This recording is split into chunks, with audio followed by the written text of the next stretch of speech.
Hello, I'm Sarah Gonzalez with the National Grain and Feed Association, and I'm here with Commissioner Christopher Giancarlo with the Commodity Futures Trading Commission.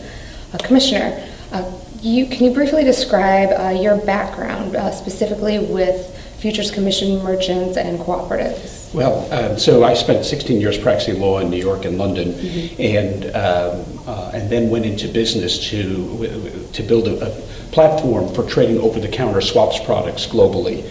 And so my background really is in the over-the-counter swaps market.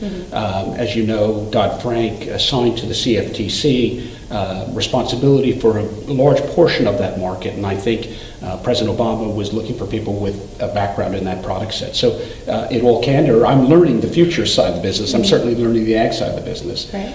And since I've been at the Commission, I've traveled from Kentucky to Indiana, from Illinois to Iowa to Minnesota to Louisiana, meeting with folks on the ag side of the business, learning their concerns and their issues. So like the good lawyer that I am, I've gone out to meet my constituents to understand their issues and try to reflect those back into Washington. Great. And what are some of those concerns? Well, certainly the diminishment of the FCM community has been a big concern.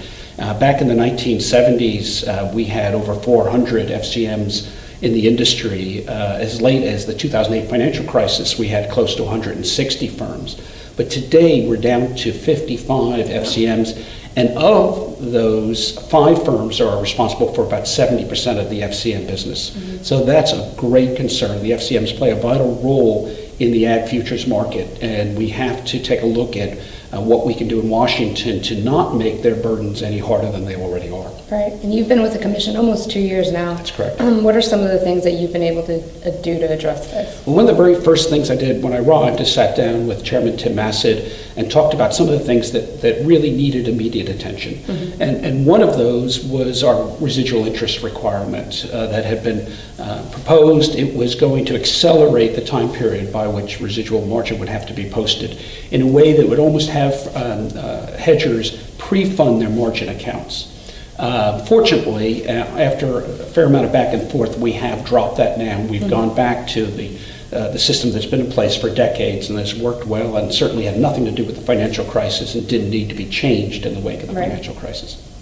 And what's next in this rulemaking process that our members should be aware of and maybe participate in by commenting? So one of the rules we fixed was a record-keeping rule that would have caused hedgers and certainly intermediaries in the area, elevators and others, to keep records of transactions that were enormously burdensome.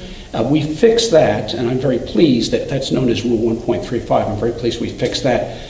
The concern I have is with a new proposal, what's called our Reg AT, which stands for Automated Trading. Some of the same burdens of record keeping may be revisited, and that proposal is still out for comment. I'm very much looking forward to seeing the comments that will come in from interested parties to know whether, in fact, my concerns are justified. Okay. Well, Commissioner, thank you for joining us, and thank you for your work. Thank you very much. My pleasure to be here. Great. Thank you.